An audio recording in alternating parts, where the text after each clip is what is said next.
Hi, welcome back to the Catholic Family Podcast. This is the Couples Podcast. I'm Lawrence. And I'm Michelle. I'm going to start with a quick prayer. In the Father, and the Son, and the Holy Ghost. Amen. Hail Mary, full of grace, the Lord is with thee. Blessed art thou among women, and blessed is the fruit of thy womb, Jesus. Holy Mary, Mother of God, pray for us sinners now and at the hour of our death. Amen. Most Sacred Heart of Jesus. I place my trust in thee. In the name of the Father, and the Son, and the Holy Ghost. Amen. So today's podcast, we were asked to talk a little bit more about my background in being with the SSPX and then leaving to become Sede Vacantist. We'd mentioned it in one of our first podcasts. It might have been the first one. Was our first one, yeah. Okay, so we just briefly kind of brushed over it. So this one, we're going to go into it a little bit more in detail as to why, like what problems I saw, and then kind of like trying to find a solution for it, and then seeing the Sede Vacantist position and why that made sense and answered those kind of lingering questions and concerns that never really got addressed. Yeah. When I was growing up, like for the Sedevacantism, like I never even heard the word Sedevacantism until I was probably like 15 or 16. When I was in high school, I had actually the majority of my friends went to either SSPX or is it the Fraternity of St. Peter? Yeah, I think that's what it is now. And so I had to learn apologetics at a fairly young age. When all of my friends, I would see them eating meat on Friday, or they wouldn't wear mantillas in church, or different various weird things. And I went to our priest for that, and I hadn't actually heard the term Sedevacantist because I was homeschooled. It wasn't until I went to Catholic high school that I heard that my teachers say is something about like the Pope not being a valid Pope. And I remember thinking in my head, like, what the heck is she talking about? Like, why wouldn't we believe in the Pope? And even I had a period of time, it was, where I questioned things, and I guess it wasn't talked about in my house.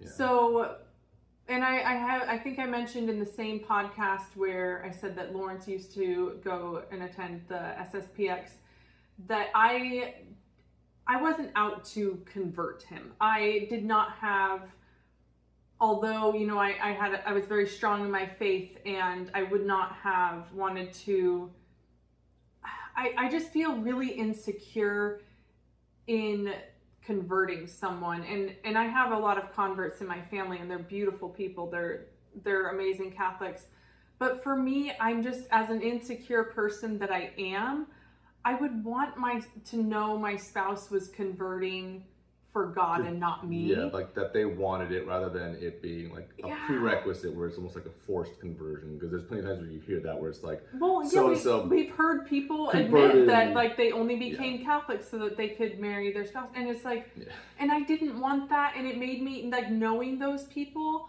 and hearing their stories made me feel really insecure about, even though I'm really strong in my faith and very secure in my faith, just trusting that. And so our first conversation that we ever had was, I think the first time he ever came over to my house, my parents' house, and you must have asked me about it, right? I mean, I don't know how else we would have fallen into that conversation, but he asked something about the Pope, like, and I said, do you even know what Sedevacantism means? And he said, no. And I said, it just means that the chair of Peter is vacant. Like, in other words, we don't believe that the man who to the world appears as the Pope is a valid Pope because he's done X, Y, Z. To cause a public scandal, to err on matters of faith and morals. And that was basically the extent of our conversation. I told him, it's because we believe in the papacy that we don't follow him.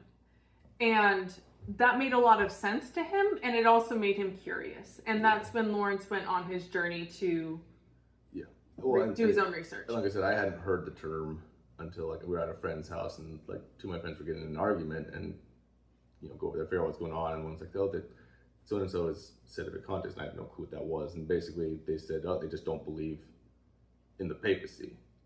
And I think that's a common way of just trying to just put an end to that conversation, because I heard that numerous times later when like it'd get brought up, and they're like, oh yeah, no, they're way off the deep end. They don't believe in the papacy or anything like that. And so, like, I was like, well, that's kind of weird. Like, that's an extreme kind of position.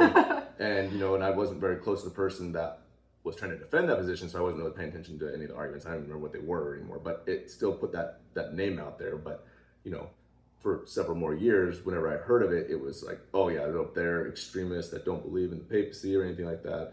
I'm like, yeah, that sounds weird. Like, it just sounded off. But even still, I had started to hear about, like, oh, there's these groups that are kind of splitting away from the SSPX because they don't like how, you know, friendly and cozying up to the Novus Ordo Church the society was getting. I'm like, okay, I can see that, because it's like, you know, it's clear even back then, you know, with Benedict the 16th, and like, that was the horrible part. thing. But it's just like it was so kind of blatant, even for someone that, you know, if you don't really know of an alternative, or you just think like, well, we're Catholic, if this is the only choice we have type thing, we're just not going to follow all the things they do. That's kind of what was kind of just, that was kind of like, hey, this is how you should just do it. We don't agree with everything that they're doing, but just do what you can, and he's the Pope. That was kind of the gist of what I always heard. Was just like, you know, yeah, he's not doing good things, but just ignore the bad things, and he's your Pope. As if they're going to go away. Yeah. Two things that I think about that. It nowadays, that whole attitude kind of reminds me of the kids that go to school and are like, I identify as a cat. Just because you identify as a cat, it does not make you a cat. It's kind of like the new church. It's like they're identifying as Catholic, right? They identify it. That doesn't mean that you're Catholic. Like, you're wearing all the clothes, you're doing some of the things, but it's so deceiving. And for me, I don't understand how people don't see the evil, because we have friends that aren't Catholic and they've asked us about it. And once we explain to them that we don't follow the man who calls himself the Pope or whatever, they're like, it makes sense to them. Yeah, it makes total sense to them. And these are people who, actually, some of them are agnostic. Yeah. But they can even see, like, there's some serious issues. How can you follow him? Like, well, we don't. It's like, actually, that's our position, is that we hold don't to the traditions of, you know, previous valid popes. And actually, there's another person who I've known for years and years, and he would love to talk about religion with me. And I didn't mind it so much, because even though I didn't feel like I was going to convert him, he wasn't obnoxious about it. It wasn't like talking to a brick wall. He was very receptive, and he even came to church one time. I invited him, and I remember the first conversation that we had about Sede Vacantism. He was like, oh, you know, I always wondered that about you, because he's like, that makes perfect sense. And he said that he has always held the belief that the church was kind of like the original deep state. Like, why wouldn't the devil attack it? Yeah. You're going to go for the heart, right? And it's just, it blows my mind that people who, you know, don't have religion can see the corruption and the evil, but people who have been raised Catholic turn a blind eye to the evil. It's like, it's the cradle Catholic, but it's and it's hard to say it exactly, but sometimes it's like, you just want to, and you don't fault people necessarily, like, we want to just do the right thing, but at the same time, you can't stick your head in the sand. Yes. And it's like, I knew a lot of people, some relations or extended friends that were almost like family, where it's like, people talk about, like, oh yeah, they don't really like, they're kind of separating themselves. Like, well, that makes sense. Like, they have some serious problems with the Pope, so they're not coming to any of these functions. Like at first you seem like, oh, that's kind of weird that they're like breaking away from it. Then you realize it's because some of the society just feels like you should just don't question. Yeah. You just it's your community. You got to stick to the community. Don't rock the boat. You know, and they try to say, just be a good person and accept that there's bad people in charge. And that's kind of like what is kind of just pushed. It's, if you ever bring up, like I said before, if like it ever got brought up, the conversation of Sedevacantism, it was just a quick, hard, they don't believe in the papacy, they're extremists, move on. Like, there was never like an actual chance to like discuss, like, well, what is it they actually talk about? It's just like, nope, that's not an option. That's bad. Move along. The Pope might be doing some stuff we don't like, but he's still our Pope. Next subject. And that was kind of the problem that I had, because it was like, okay, but that's some really bad stuff going on. Like you see videos, and this is back, like I said, back before Francis, where everything got even worse, where it's like, you're seeing them and they're co-celebrating all these different religious ceremonies. Pride flag. Wasn't it him? That's He had Francis, he had a pride flag, on like his face. fake tattoo on his face, and he's on the cover of Time magazine or something. It's like, these are public scandals. I'm saying, but even back then, 15 years ago, it's like there was enough going on to where it's like, this stuff's really, really not good. Bad, like, if any, and this brings up another conversation that I remember having and multiple times, where it's like, to me, I was like, okay, if any one of us is doing these kinds of things, we'd be instantly excommunicated for doing that stuff. Like it's like they say, you can't go to a Nova Soda mass. It won't count. It's not valid. It's a mortal sin to attend a different religious service. And that's what you're always told from the get-go. Like in your Baltimore Catechism, it's like, can't have strange gods before you. You can't go and participate actively in another religion. This is basic Baltimore Catechism. And so when you're seeing that, like, okay, well, how is the Pope doing all that stuff, but we can't? And that, even as a kid, it's kind of like, that's like the kids think, like, why can the adults do this but not us? Yeah, exactly. Same thing, like, why can your Pope do this stuff, but anyone else doing that would be instantly excommunicated? And that brought up things where when people are like, well, what about that? And then you'll get like a response like, well, the Pope can't excommunicate himself, or the Pope's the head of the church, he's infallible. And in these arguments, where it's like, okay, I get the words that you're using, but you gotta understand, like, the Pope's a man, and if you're committing those things, it doesn't matter who you are, whether you're just a layperson or you're a Pope. Once you do those things, you're guilty. Yes. Like, you can't fool God just because you're the Pope. I think it was Pope Leo the 13th that said in the papal bull that if the Pope commits a public scandal, he excommunicates himself automatically. It's not there. It doesn't have to be the formal excommunication, because there can't be. He's supposed to be the Pope. But you just sparked a memory, because I don't know if it was when we were dating, but Father Dominic and Father Francisco Radecki wrote this amazing book called What Has Happened to the Catholic Church. And I read that book in high school. It's a really amazing read. I highly recommend that if you are curious about this, or maybe you just want to be able to defend your faith a little better, read that book. But I remember I was having a conversation with Father Dominic, and I think we must have been dating, because I don't know how else I would have been talking to him about this unless I was talking to him about the book. But he kind of chuckled, because I told him, I was like, it's such common sense. I was like, the Pope's like a rock star. And he just started laughing, because I was like, no, really, they can do anything they want, but for them it's okay. And they're terrible people. It's like, and it, like, if you look at it that way, exactly. Yeah. You see them go to prison and they're out the next day. It's, it's like it's two different worlds. And that the topic of, the argument that the Pope's supposed to be infallible and cannot err on matters of faith and morals, like it's supposed to be talked about in canon law. That's where the Sede Vacante argument comes into play, and that unfortunately a lot of the SSPX they'll turn a blind eye to, or deaf ear to, because they don't want to even entertain the notion of like that dialogue of like, okay, well, let's talk this through, where the position of Sedevacantism, like that is why we hold the chair to be vacant, because the Pope can't be erring in those matters of faith and morals. The Catholic Church cannot be teaching heresy and schism to the rest of the body of the church. So by that fact, the chair must be vacant, because otherwise, let's say if we say, like, yes, Francis, we recognize he is a true Pope, then we're acknowledging that the church is failing, because the church has allowed itself to teach errors in faith and morals, to teach and promote heresy to the whole body of the church. I don't want to be a part of that church. But that's like when right? they're saying, like, that's when their argument is, well, yeah, but the Pope can't be wrong because he can't be erring on matters of faith and morals. Like, then there isn't a Pope, because the guy that's in the position that you are proclaiming to be Pope is doing all those things. So if your argument is that he can't be, then he must not be the Pope.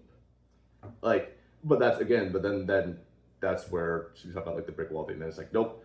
Like people say, you can't judge the Pope. You can't. There's got to be a Pope.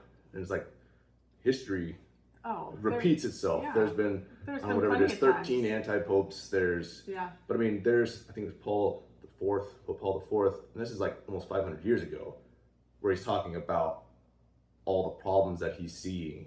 I mean, back then they were doing papal bulls on heretical popes and saying like, these popes by their actions are separating themselves from the church. And they say like, no faithful, no laity, no popes, or no bishops or priests underneath those popes, once they become a heretic or promoting heresy and schism and stuff, you're under no obligation to follow them, because they're no longer Christians. They're no longer part of the church. They're in no position of authority over anything in the church. Yeah. I mean, and so these are issues that have been going on for centuries. It's not like some new thing all of a sudden. And that's the problem, is that people are like, oh, this is some new thing that we don't want to handle. We don't want to rock the thing. Let's just go along. It's like, no, this is a problem that's been going on for a very long time. Yes. They're just waiting for their chance for a good pastor to die, or for them to get rid of, because that's happened too, to where they can get one of their own in that position. Yeah. Which pope is it that was like a pope for a day? I don't remember. And he was murdered? Yeah. Yeah. So obviously there's been corruption for probably since the beginning of time. Just about. Yeah, there's a saying that I really like, and it's, people are people no matter where you go. And there's good Catholics and bad Catholics. That's one of the hard things with like explaining to your kids, because I know a lot of Christians out there that are a lot more devout in their faith than a lot of Catholics that I know. And that's something that's really hard to kind of explain to your kids, for one thing. But so, I mean, we always just tell our kids, pray for them. You should pray for a valid Pope. Pray for the man who thinks he's the Pope. And although, like, we don't really feel qualified to be talking about this, we're not religious. You should go and talk to your priest and get instruction from your priest. The only reason why we're even talking about it at all today is because someone wrote in with the question, can you talk about this a little bit more? Yeah. And I understand that, especially for, young people or people who kind of maybe they just want to hear our story. But sometimes it makes a difference hearing from your peers. Like, I'm curious about people's stories. I love talking to converts and asking them, what made you curious about the faith? What made you interested? What was your turning point? And although I don't really like being in the spotlight as a couple that people like look to for that's like a lot of pressure. I get anxiety thinking about these comments. I'm like, do we turn them off? Or do we just, please be nice? This is just our story. And what, Lawrence telling his story, we have it's really ironic because, we've been married 13 years this year. And when we first got married, we had so much, we went through a lot. And it wasn't just, family and friends. There was Lawrence's side.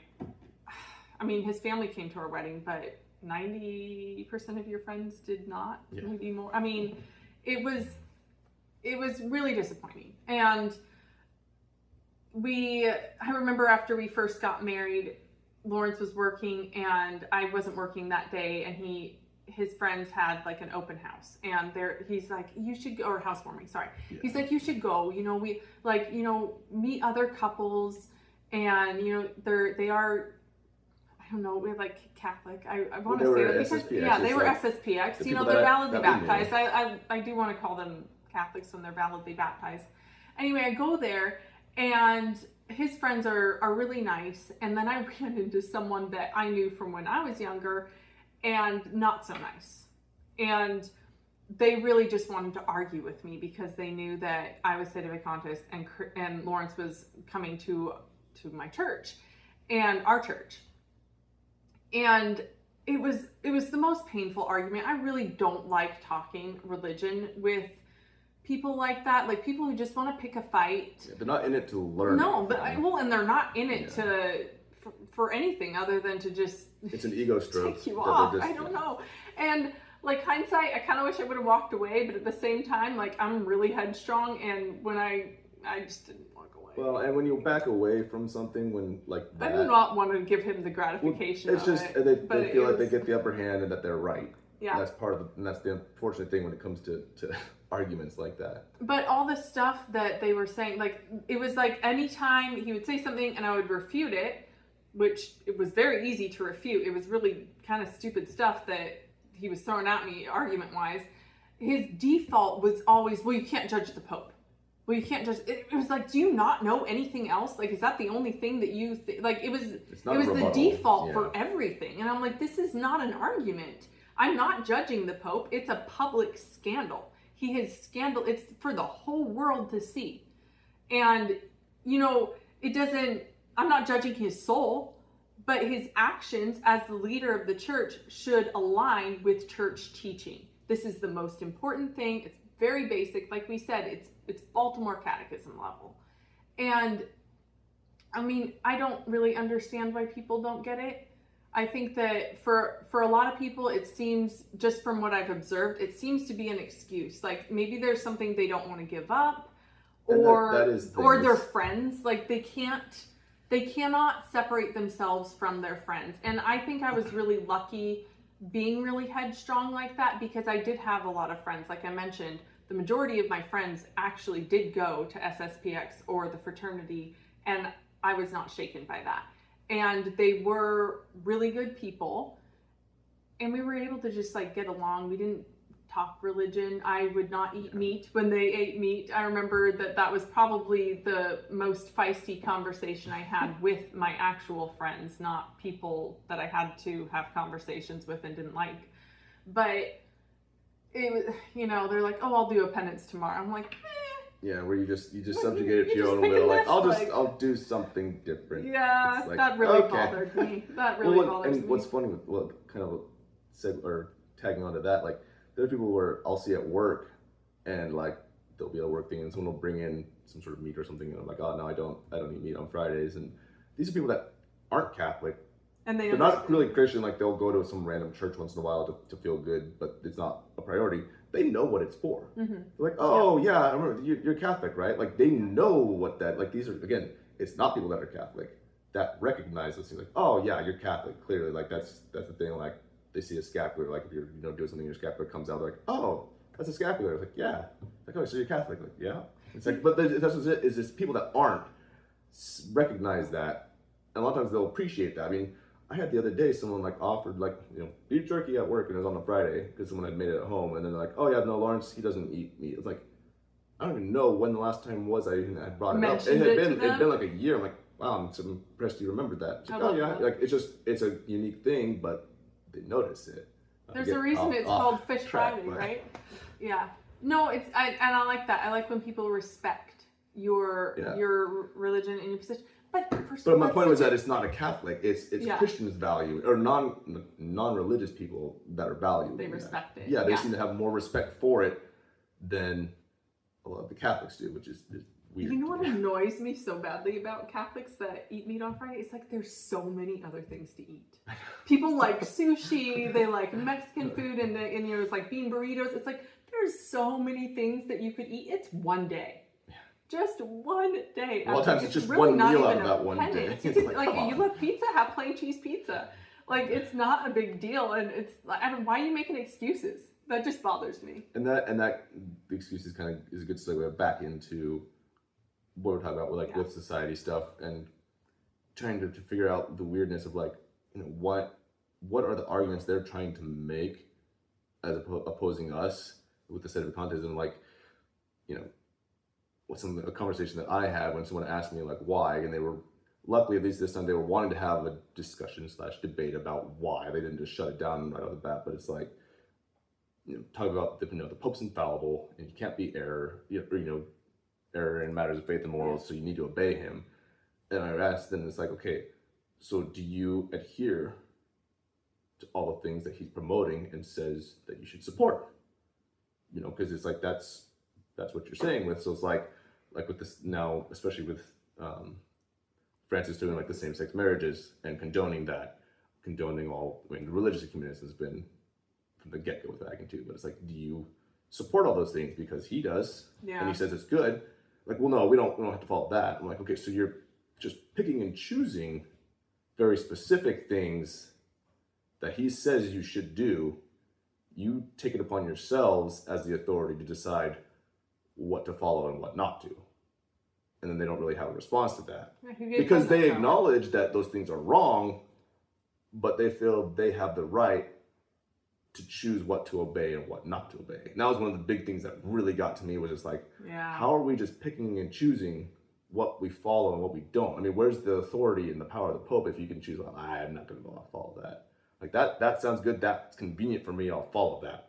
Like, I think they did try it for a while, like saying, meat's, it's okay to have meat now on Fridays. It's like, oh, sweet. Then they go like, yes, now the Pope says we can have meat on Fridays, we're going to have meat on Fridays. Like, you were eating it anyway. But not even just that, but it's like, like, oh, this is convenient for me. Yeah. I'll embrace that.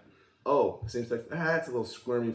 No, I don't believe that. It's like, it's not a cafeteria style religious plan that you're adhering to. I like that, cafeteria style. Where, it's like, this will work for me. Mm-hmm. This one I probably can do.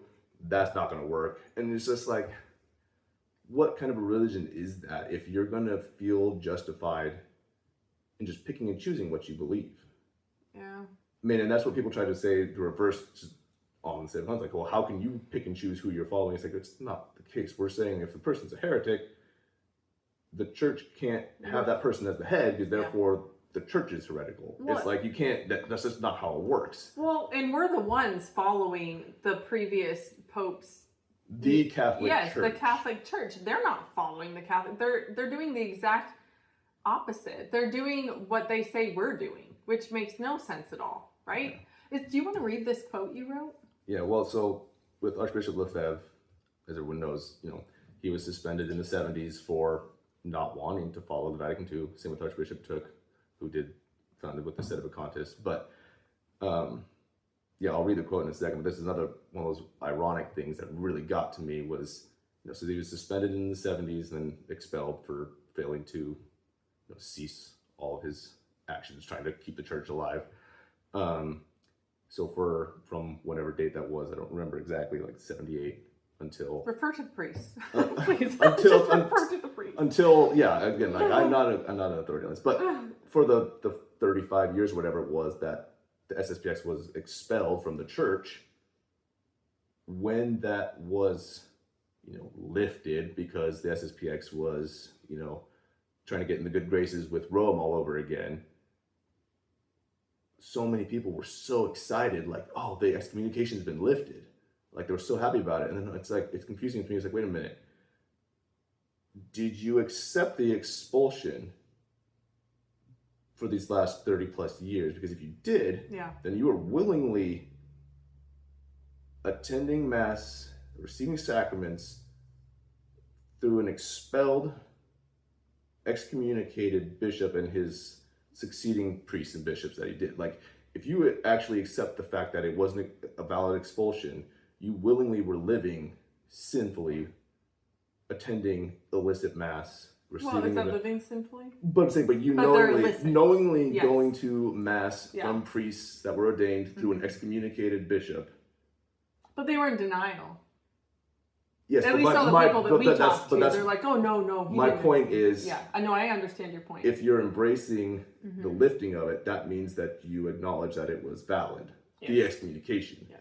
But for the longest time, everyone's like, no, that's why we're here at SSPX, because that wasn't valid.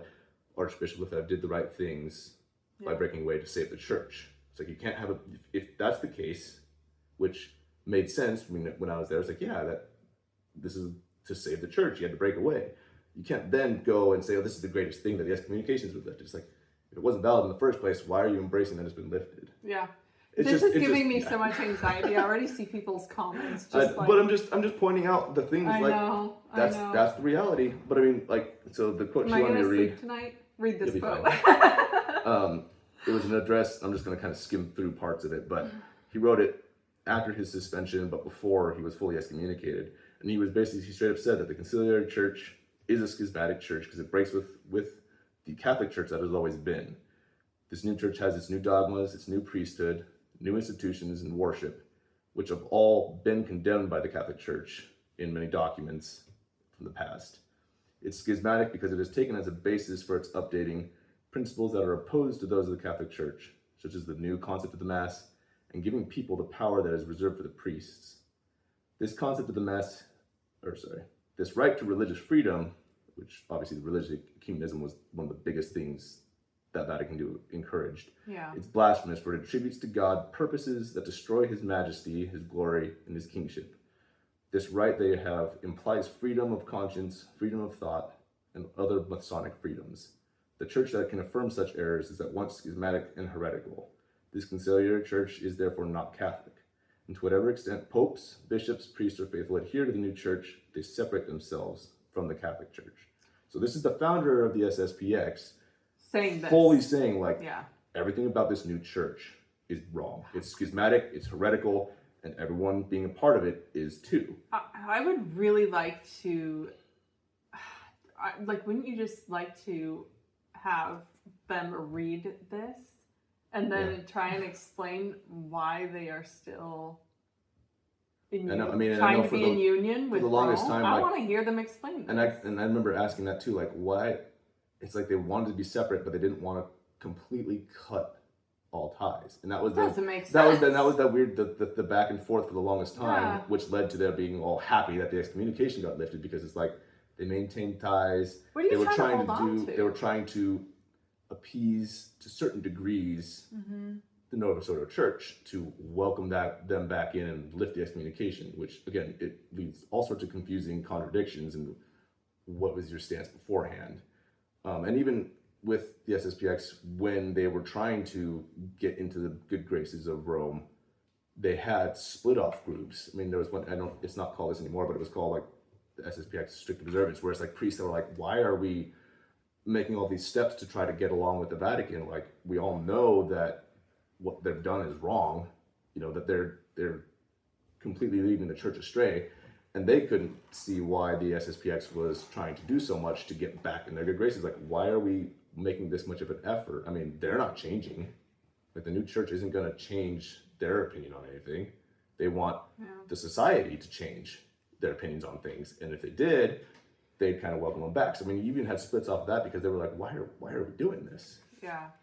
But I love Father Zepeda's podcast. Was it a podcast? Yeah, it was a podcast. Like I said, we're gonna link it down below for you. We didn't say. But so Father Zepeda had a podcast. How do you say his name? Zepeda? I don't know. I'm not good with those. So Italian. But he had a podcast on the Catholic Wire, and it was called An Explanation of Sede Vacantism, and is the SSPX correct? So for people that want like a priest's please opinion, watch it. Please watch it. It's not a layperson, but it is so good. He addresses so many of the concerns that I remember I had, and he lays it all out very easily and it's like clearly. Watching our history. Basically, and he includes pictures and short video clips of like Benedict and Francis, and them doing weird Indian dances with Indian tribes, them so sitting creepy. with just so many of the different, all the religious ecumenism stuff, fully embracing just all the things that, like I said in the beginning, would get anyone else excommunicated without a question. He lays it out extremely well. Okay, this alone, I just thought of this. Like, when you attend a non-Catholic wedding, like you're allowed to attend as long as you don't take part, right? Yeah. But you can't actively That's participate in participation. Yeah, it's like, okay, you can't even actively participate in your best friend's wedding. Say your best friend's not Catholic. Like, how are we having this conversation my right siblings, when they got married, I had to remember asking the priest, like, can I be the best man and they said at no, right? the SSPS wedding? And they said no.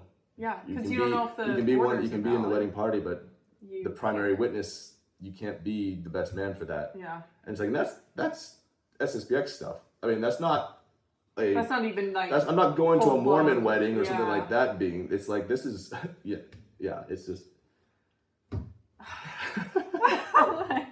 So it's part of the stuff where it's like, it should just make sense. It really should. I know. I don't understand how it doesn't, but if you're a young person or you're going through this, I just want to encourage you to stay strong, because when we were dating and engaged, I can't tell you the number of people that were would come up to Lawrence and tell Lawrence, like, oh, are you sure? Like, should you really be doing this? Think about Don't what think you it's were a good taught. idea. That sounds really dangerous. And I remember we had a very short, if you watch our courtship podcast, we had a very short, what do you call it, before we got engaged? Short courtship?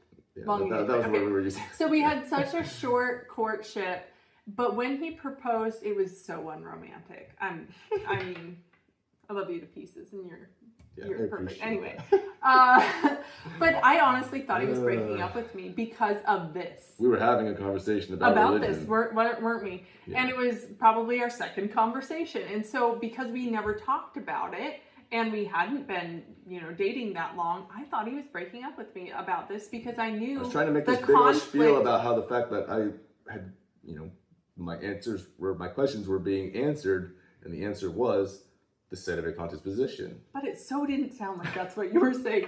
And I remember stopping him mid-sentence and being like, wait, are you breaking up with me? Because I knew the chaos it was causing in his family and with his friends. And he's like, no, I'm trying to tell you I want to marry you. And that was the proposal.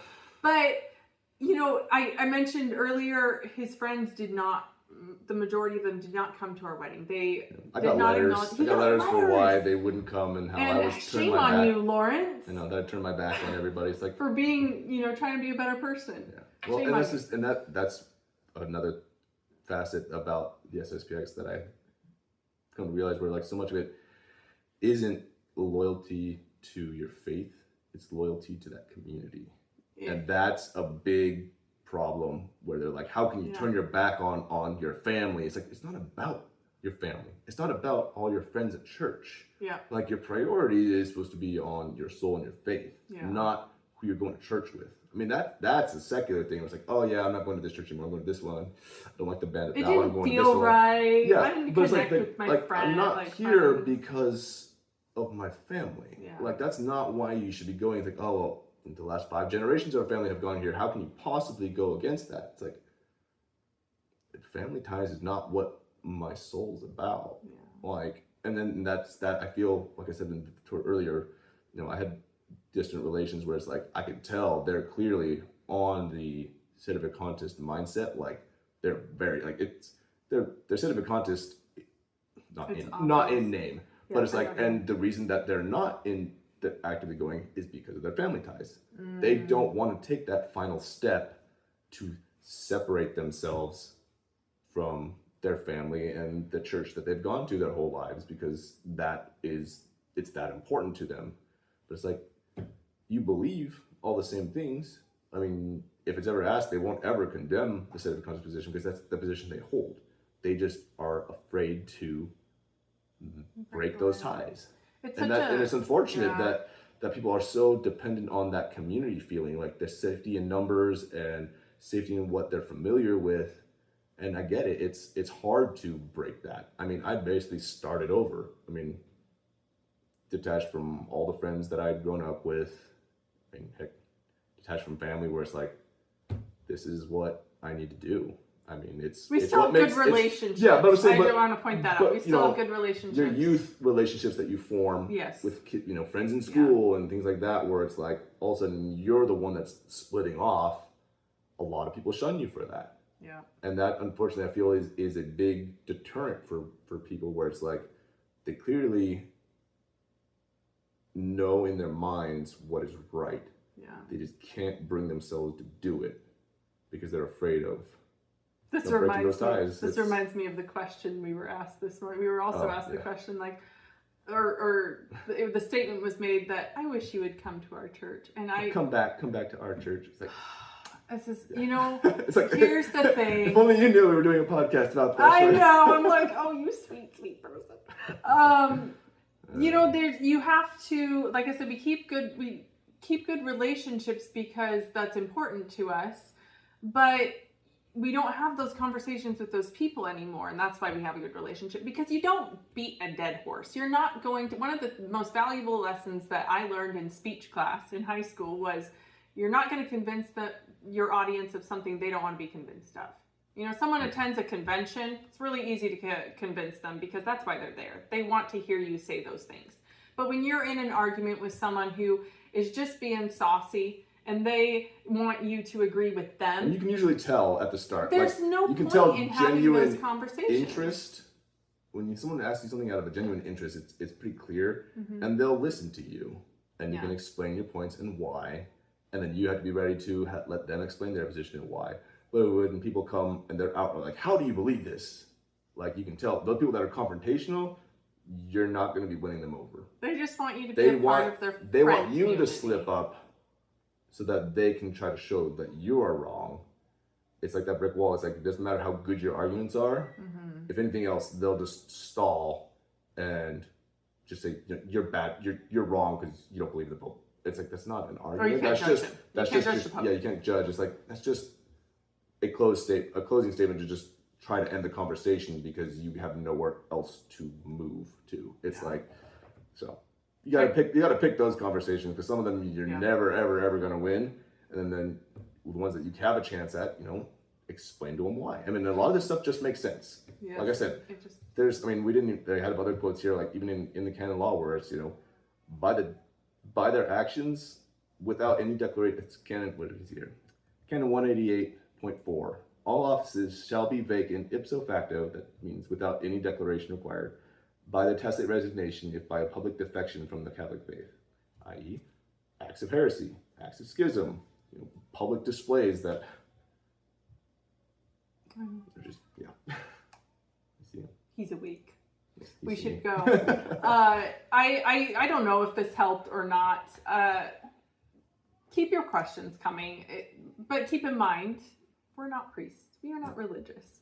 We are simply here, like I said in our first podcast ever, to build Catholic camaraderie, to help encourage other Catholics, other young couples, parenting. We all got to stick together. This is, they're, like Lawrence said, the whole safety in numbers thing. It's not, we just have to try and be the best people we can be. And keep in mind, people are people no matter where you go. So I have no idea what we're going to do for our podcast next week. We dropped the ball last week. We were trying to get into our Lenten routine, into a Lenten prayer rhythm, adding more prayers and stuff. So we literally just ran out of time. And hopefully we come back with a podcast next week. But we really liked this question. And the summary for it, again, for why the Sedevacantism position as opposed to like the SSPX where they're still trying to keep their ties. It's the seat being vacant is because of the actions of the popes. I'll be right back. They have committed acts of heresy and schism, and those actions in and of themselves remove them from the church. And for the church to maintain its primacy and infallibility, these popes cannot be popes. The church cannot be the source of schism and error. Therefore, the people that are promoting it cannot be the ones in the chair of Peter. You can't have a pope if that pope is trying to lead the church astray. So the Sedevacantism position is the chair is vacant. And people want to say that Sedevacantism is that Sedevacantists don't believe in the papacy, and that's not it at all. Like the moment that there is a good pope that wants the true church to come back and to promote it all and condemns all these heresies, Sedevacantists will be the first people to fully embrace this person as the pope. And that's the part that a lot of the other groups like the SSPX have a problem with, is that they don't see it that way. I mean, they say, no, it's dangerous to be Sedevacantist because people push it too far, which any extreme in any religion is going to be a problem. But the point is, until there's a person that becomes pope that wants to be promoting the true church, we hold that chair to be vacant because the church cannot lead the flock astray. So I think that'll wrap that up. Not to mention the plethora of children that just entered. I know, yeah, that's a good reason to stop too. We hope you are having a good Lent. And is it that bad? No. No. On my finger. You hurt your finger? Okay. We'll take care of it in just a second. All right. God bless you and your family. Thank you for watching this podcast.